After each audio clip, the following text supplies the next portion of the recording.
오늘 하나님의 말씀은 사도행전 26장 29절 말씀입니다. 사도행전 26장 29절 말씀을 우리 다 같이 봉독하겠습니다. 바울이 이르되 말이 적으나 많으나 당신뿐만 아니라 오늘 내 말을 듣는 모든 사람도 다 이렇게 결박된 것 외에는 나와 같이 되기를 하나님께 원하나이다 하니라. 아멘. 오늘 하나님의 말씀은 계속해서 바울이 이 법정에서 그리스도의 복음을 증거하는 것을 보게 됩니다. 오늘 말씀의 제목은 복음에 갇힌 자의 자유에 대해서 말씀을 나누려고 합니다. 첫 번째로 그리스도 안에서 발견되기에 대해서 말씀을 나누려고 합니다. 어디서 내가 발견되느냐, 이것은 굉장히 중요한 것입니다. 가끔가다 보면 이 믿음을 가진 사람들이 TV에서 굉장히 안 좋은 소식 가운데 잊지 않아야 되는 곳에 있어서 신문 지상에 오르내리는 것을 보게 됩니다. 그러면 많은 사람들이 옷으로 자기 얼굴을 가리고 참 부끄러운 것을 당하게 되죠. 그런데 오늘 말씀 보면 바울은 어디에 있든지 어느 상황 속에 있든지 상관없이 그리스도 안에 있기를 원했고 그 안에서 거하길 원했습니다. 오늘 말씀 보면 이렇게 기록하고 있습니다. 사도행전 25장 2절부터 3절까지 말씀 보면 이렇게 말씀하고 있습니다. 대제사장들과 유대인 중 높은 사람들이 바울을 고소할세 베스도의 호의로 바울을 예루살렘으로 옮기기를 청하니 이는 길에서 매복하였다가 그를 죽이고자 함이더라 라고 기록하고 있습니다. 이 말씀에 보면 이제 이 총독이 바뀌었다고 하는 것을 볼 수 있습니다. 그 전에는 벨릭스라고 하는 총독이었는데 그 총독은 바울을 자주 불렀지만 복음에 관심이 있기보다는 돈을 받기 원했다라고 성경은 기록하고 있는데요. 그 벨릭스가 이제 바뀌었습니다. 바뀌어서 베스도라고 하는 총독이 됐는데 이 바뀐 총독 앞에 이 유대인들이 또 대제사장 아나니아를 비롯해서 대제사장들이 또 나갑니다. 가서 바울을 새 총독에게 다시 고소하고 그리고 또 온갖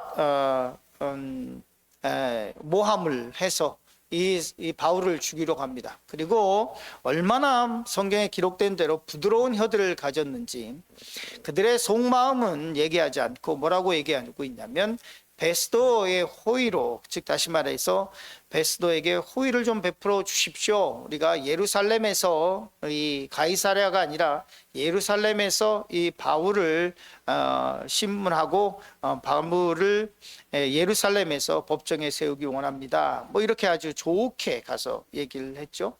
그런데 성경은 그들의 속마음에 대해서 이렇게 얘기합니다. 이는 길에 매복하였다가 그를 죽이고자 함이라. 이미 바울을 죽이기 전까지는 먹지도 마시지도 않겠다고 결심한 이 40명의 사람들, 자객들이 이미 있었습니다. 그러니까 이 가이사랴가 아니라 예루살렘으로 가는 걸어서 가고 또 말을 타고 가는 길이니까요. 이 길이 길었으니까 거기서 매복했다가 죽이려고 하는 그 마음을, 계획을 이미 품고 있으면서 그렇게 베스도에게는 가서 뭐라고 얘기하고 있냐면 예루살렘에서 좀 우리가 법정을 열었으면 좋겠습니다. 이렇게 얘기하는 것입니다. 그래서 이 베스도가 이것을 모르니까 뭐라고 성경은 기록하고 있냐면 베스도가 유대인의 마음을 얻고자 이렇게 기록하고 있는데요. 즉 다시 말해서 이제 총독으로 새로 부임했습니다.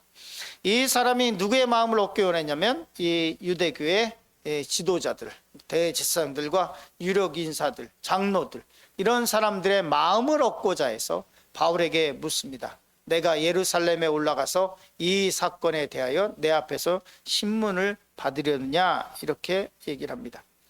바울이 이것을 거절합니다. 그리고 가이사랴에서 심판을 받고 신문을 받고 그리고 그가 가야 되는 것을 이미 알고 있습니다. 그가 가야 되는 것은 로마입니다. 우리가 전 시간에 봤지만 주님께서 예루살렘에서 모진 고난을 당하고 난 이후에 주님께서 옆에서 말씀하셨다고 기록되어 있습니다. 주님께서 바울에게 예루살렘에서 네가 이 복음을 전한 것처럼 로마에 가서도 복음을 전해야 된다라는 하는 말씀을 들었습니다. 그렇기 때문에 이 바울은 예루살렘에 다시 갈 이유가 없었습니다. 그 대신에 이 베스도 앞에서 복음을 증거하기 시작합니다. 이렇게 얘기합니다. 사도행전 26장 23절 말씀, 같이 말씀을 읽었으면 좋겠습니다. 곧 그리스도가 고난을 받으실 것과 죽은 자 가운데서 먼저 다시 살아나사 이스라엘과 이방인들에게 빛을 전하시니라 함이니라 하니라 라고 말씀하고 있습니다. 바울이 뭐라고 이 복음을 베스도에게 전하냐면 그리스도는 빛이다. 빛으로 오신 예수 그리스도, 그 빛을 발해서 어둠을 물리치시는 예수 그리스도의 이 복음을 증거하고 있습니다. 어둠은 빛을 싫어합니다. 왜냐하면 빛이 들어오는 순간 이 어둠은 힘을 잃기 때문에 그렇습니다. 아무리 어두운 방도 빛을 비추기 시작하면 그러면 이 어둠이 점점 세력을 잃어가는 것을 보게 됩니다. 캄캄한 밤에 캄캄한 방 안에 들어갔을 때에도 빛을 비추면 그 빛이 얼마나 강하냐 약하냐에 따라 달라지겠지만 이미 그 가운데는 빛이 있는 것입니다. 복음이라고 하는 것은 그렇습니다. 어두운 세상에, 죄가 관영한 세상에 복음의 씨앗이 심겨지기 시작하면 그 빛이 점점 커져서 나중에는 어둠을 전부 다 드러내고 어둠의 세력을 물리치게 되는 것입니다.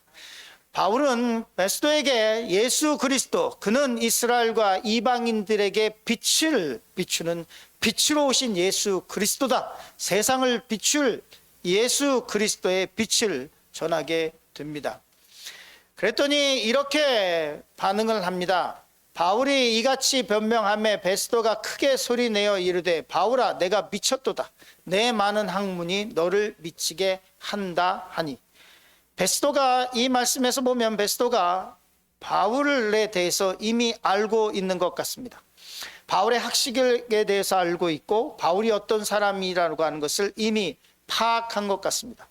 그렇기 때문에 베스도가 복음을 증거하고 예수 그리스도의 말씀을 증거하는 이 바울에게 뭐라고 얘기하고 있냐면 크게 소리내서 얘기한다, 이런 얘기를 합니다. 한마디로 말해서 복음을 증거하는 사람들 앞에서 이 복음을 거부하는 사람들의 전형적인 형태가 나타납니다. 손살을 흔드는 거죠. 예수 그리스도 안 믿겠다, 내 주먹을 믿겠다, 이런 것처럼 큰 소리를 내서 바울에게 얘기하기를 내가 미쳤다. 내 많은 학문이 너를 미치게 한다 하니. 그러나 이 학문이, 이 바울이 갖고 있었던 학문이 바울을 미치게 한 것이 아니라 예수 그리스도가 바울의 삶을 바꿔 놓았습니다. 그렇기 때문에 바울은 담대하게 고백하는 것이 뭐냐면 또한 모든 것을 해로 여김은 이라고 얘기합니다. 그가 그동안에 배웠던 모든 학식, 그가 가졌던 모든 시민권자로서의 특권, 그리고 바울은 차세대 유대교를 이끌어갈 지도자였습니다. 그의 백그라운드를 보면 바울이 얘기합니다. 나는 나면서부터 로마 시민권을 가지고 태어났다라고 얘기를 합니다. 이 말은 바울의 손조, 즉 아버지인지 할아버지인지는 모르지만 이미 바울이 태어나기 전에 그의 가족은 로마 시민권을 취득했다고 하는 것을 볼 수 있습니다. 이 말은 뭐냐면 우리가 천부장의 고백에서도 나오지만 그는 많은 돈을 들여서 이 시민권을 샀다고 얘기하는 것을 보게 됩니다. 즉 다시 말해서 바울의 집은 부유했을 것입니다. 이미 시민권을 갖고 있었고 아니면 바울의 손조가 누군지는 모르지만 로마의 시민권을 취득할 만큼 큰 공을 세웠다고 하는 것을 볼 수 있습니다. 만약에 돈으로 샀다면 큰 돈을 들였을 것이고 이 말은 바울은 굉장히 부유한 곳에서 학식도 잘 배웠고 아주 우리가 다소의 사람이라고 하는 것은 다 알고 있는데 예루살렘 그가 활동했던 것은 예루살렘입니다. 즉 다시 말해서 멀리 유학을 왔었다라고 하는 것입니다. 가말리엘 문화생으로 공부를 했었고 그런데 그 학식이나 다른 모든 것을 그가 갖고 있는 모든 것을 해로 여김은 내 주 그리스도 예수를 아는 지식이 가장 고상하기 때문이다. 거듭해서 얘기하고 있습니다. 그리스도 예수를 아는 지식이라고 얘기하지 않고 내 주 그리스도 예수라고 얘기를 합니다. 단순히 주라고 얘기하는 것도 아니고 내 주 그리스도 예수를 아는 지식이 가장 고상하기 때문이다 라고 말씀하고 있습니다. 신학적으로 보면 바울의 서신서에서 예수님에 대해서 얘기할 때 항상 쓰는 것이 그리스도 예수입니다. 그것은 뭐냐면 예수라고 하는 것은 이름이고 그리스도라고 하는 것은 메시아라고 하는 것입니다. 바울에게 있어서 예수는 그냥 위대한 선지자가 아니라 그에게는 메시아입니다.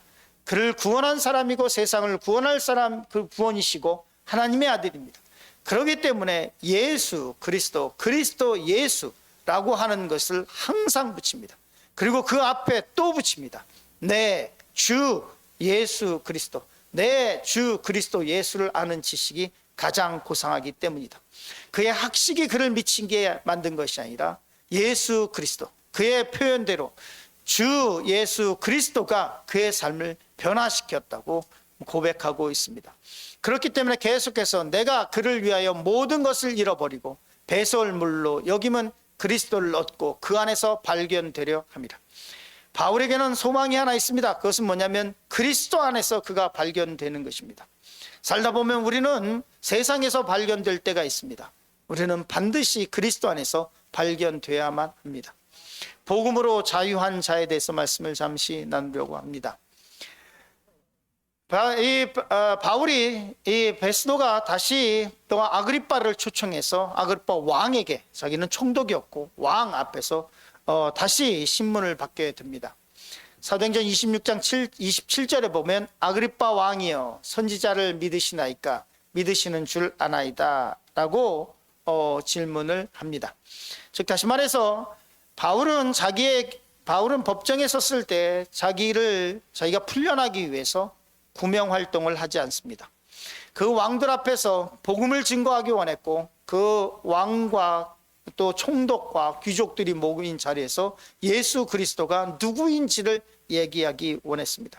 그렇기 때문에 아그리빠 왕에게 뭐라고 묻냐면 당신이 선지자를 믿는다면, 그렇다면 왜 예수를 믿지 못하느냐 이렇게 얘기하고 있는 것입니다. 이 말을 들은 아그리빠가 이렇게 얘기합니다. 아그리빠가 바울에게 이르되 내가 적은 말로 나를 권하여 그리스도인이 되게 하려 하는도다. 네가 지금 나에게 전도하려고 하냐? 이렇게 얘기를 한 것입니다. 이 말을 들은 바울이 이렇게 얘기합니다. 아주 위대한 신앙의 고백이죠. 같이 읽었으면 좋겠습니다.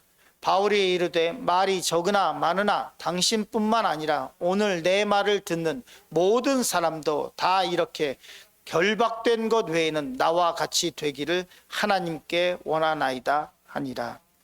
바울은 얘기합니다. 내가 이렇게 결박된 것, 쇠사슬에 묶여있는 것만 뺀다면 당신들도 나와 같이 되기 원한다.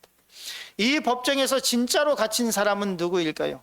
바울이 아니라 복음을 받지 않은 아그리빠 왕이고 베스도고 귀족들이고 진짜로 정말로 죄의 사슬에 갇혀 있는 사람들은 그 법정에 서 있는 바울을 뺀 다른 대제사장들이고 유대 지도자들이고 그 사람들이 정말로 갇힌 사람입니다. 바울은 담대하게 얘기합니다. 내 신분이 지금은 너무나 그 전에 예루살렘에서 매도 맞고 가이사로 올 때까지 모진 고난을 당해서 정말로 몰골이 비참했을 것입니다. 초라한 죄수의 모습을 갖고 있었을 것입니다. 쇠사슬에 묶여 있었습니다. 이 사람이 왕에게 얘기합니다. 내가 이 메인 것 외에는 당신도 나와 같이 되기 원한다. 가끔가다 보면 우리는 세상에서 물질이 좀 없고 또 내가 배운 것도 없고 내가 지금 세상에서 가진 걸로 나의 정체성을 삼으려고 합니다. 그러나 이 위대한 신앙의 고백 속에서 우리의 정체성이 무엇인지를 다시 한번 깨닫게 됩니다. 하나님의 말씀을 가진 사람으로서 복음 안에서 자유한 자로서 오늘을 살아가시길 간절히 축원합니다. 다 같이 주기도문으로 예배를 마치도록 하겠습니다. 하늘에 계신 우리 아버지여, 이름이 거룩히 여김을 받으시오며 나라가 임하시오며 뜻이 안에서 이루어진 것 같이 땅에서도 이루어지이다. 오늘 우리에게 일용할 양식을 주시옵고 우리가 우리에게 죄 지은 자를 사하여 준 것 같이 우리의 죄를 사하여 주시옵고 우리를 시험에 들게 하지 마시옵고 다만 악에서 구하시옵소서. 나라와 권세와 영광이 아버지께 영원히 있사옵나이다. 아멘. 오늘 말씀을 생각하시면서 또 기도의 제목을 가지고 다 같이 주여 한번 부르고 우리 기도하며 나아가겠습니다. 주여, 좋으신 아버지 하나님, 주님을 감사합니다.